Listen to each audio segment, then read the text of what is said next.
नमस्कार बच्चों, व्याकरण जगत में आप सभी का स्वागत है। देखिए, हम व्याकरण का पाठ 4 पढ़ रहे थे। पाठ 4 का नाम है संधि।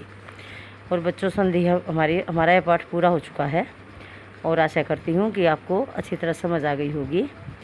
और इस चैप्टर को 2-3 बार दोबारा से रीड करना है, तब आपको अच्छी तरह से समझ आ जाएगा। ठीक है, ये नया चैप्टर है। तो आज हम इसका अभ्यास करेंगे। पाठ 4 की एक्सरसाइज करेंगे।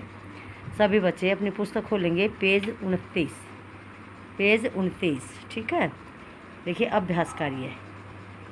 देखिए बच्चों, पहला क्वेश्चन है, सही विकल्प के सामने सही का निशान लगाइए। अब ये प्रश्न दिए गए हैं और इनके नीचे 4 ऑप्शन हैं और इनके 3 ऑप्शन गलत हैं और 1 सही है। तो हमने बताना है सही कौन सा है। देखिए, पहला है, विद्यालय शब्द का सही संधि विच्छेद कौन सा है? विद्याजमालय, विद्याजमालय। तो बच्चों देखिए, इसका चौथा भाग सही है, विद्याजमालय। तो चौथे भाग के जो सामने जो सर्कल है उसमें सही का निशान लगा दीजिए। ठीक है। ख भाग है, रामेश्वर शब्द का सही संधि विच्छेद कौन सा है? रामाजमाईश्वर, रमाजमाईश्वर, रामजमाईश्वर, राम जमा ईश्वर। सेकंड भाग इसका बिल्कुल राइट है, राम जमा ईश्वर, बड़ी वाला राम जमा ईश्वर। ठीक है। इसी प्रकार ग भाग देखिए, नमस्ते शब्द का सही संधि विच्छेद है नम जमाते, नमः जमाते, नमः जमा, नमः जमस्ते, नमः जमाते और नम जमस्ते।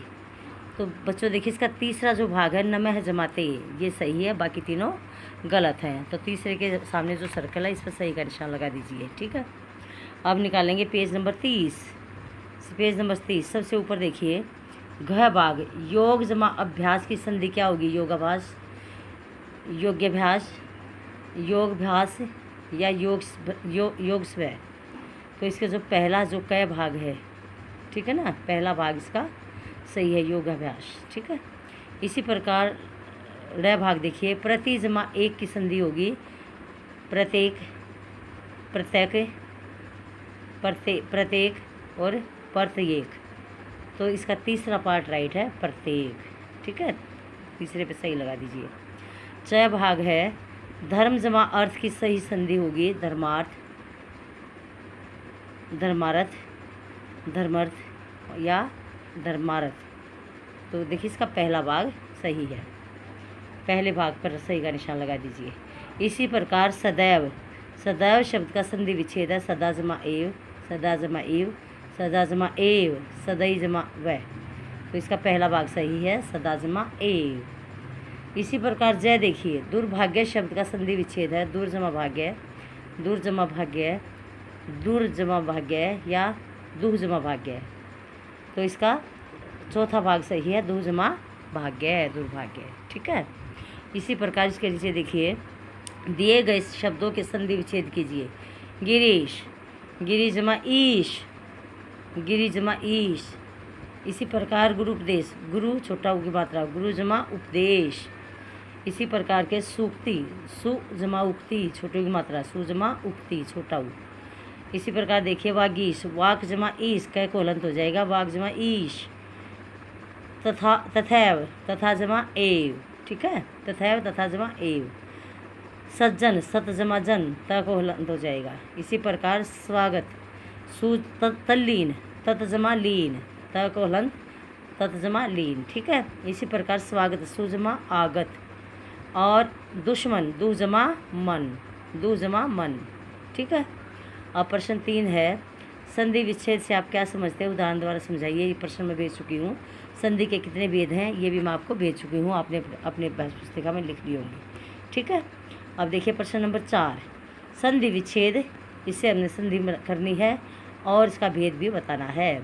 धर्म जमा आत्मा, धर्मात्मा, ये है हमारी स्वर संधि। इसका कौन सा भेद है? दीर्घ। राका जमा ईश, राकेश, स्वर संधि है और इसका भेद गुण संधि है। ठीक है। राम जमा ईश्वर, रामेश्वर, ये स्वर संधि है और ये गुण संधि है।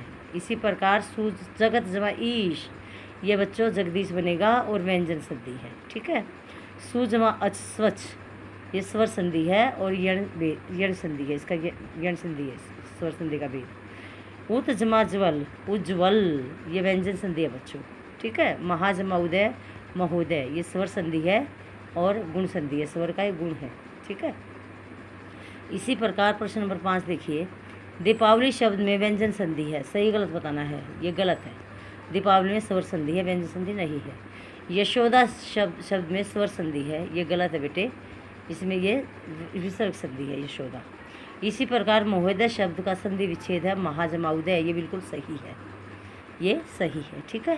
पहला गलत, दूसरा गलत और तीसरा सही, ठीक है। अब पेज नंबर 31 देखेंगे, पेज नंबर 31 खोलेंगे सभी बच्चे, ठीक है। देखिए पेज नंबर 31, देखिए पहला घ भाग है, स्वागत शब्द का संधि विच्छेद है स्वाजमा आगत, ये गलत है। और इसी प्रकार स्वर संधि में स्वर और व्यंजन का मेल होता है, ये भी गलत है, स्वर में स्वर का ही मेल होता है। वर्णों के परस्पर मेल से उत्पन्न विकार परिवर्तन ही संधि कहलाता है, बिल्कुल सही है। वर्णों के परस्पर मेल से जो भी परिवर्तन होता है उसे हम संधि कहते हैं, ये बिल्कुल सही है, राइट है। लास्ट देखना, स्वर संधि के 3 भेद होते हैं, ये गलत है। स्वर संधि के 5 भेद होते, 3 नहीं होते, तो आखिरी भाग जो गलत है। इसी प्रकार देखिए प्रश्न नंबर 6, निम्नलिखित वर्णों के मेल से 2 शब्द बनाइए। आज अजमा आ से आ बनता है, पुस्तकालय और परमानंद। ई जमा ई से बड़ी बनता है कविंद्र और अतीब। इसी प्रकार अजमा ई से ए बनता है देवेंद्र और नरेंद्र। अजमा ऊ से ओ बनता है परोपकार और लोकोक्ति।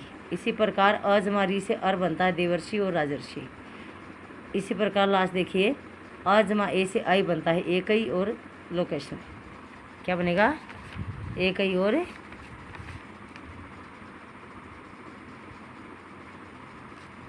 लोकेशन है, ठीक है। लोकेशना, सॉरी लोकेशन नहीं, लोकेशना, लोकेशन है, लोकेशन में नहीं है बेटे, लोकेशन है, ठीक है। अब अगला देखिए प्रश्न नंबर 7, संधि किसे कहते हैं? सही विकल्प के सामने सही का निशान लगाइए। 2 वर्णों के मेल को, 2 पदों के मेल को, 2 ध्वनियों के मेल को या 2 व्यंजनों के मेल को, किसको कहेंगे? 2 वर्णों के मेल को, पहले वाला सही है, ठीक है बच्चों। तो ये था हमारा पाठ 4 का अभ्यास, और मैं आपको PDF में भेज रही हूँ, सभी बच्चे अपनी बुक में फिल करेंगे, ठीक है, अपनी व्याकरण की बुक में इसको फिल करेंगे। आज हम इतना ही करेंगे, कल हम उपसर्ग की एक्सरसाइज करेंगे, उपसर्ग वाले पाठ की, और प्रत्यय वाला पाठ भी करेंगे, ठीक है। धन्यवाद, शुभ दिन।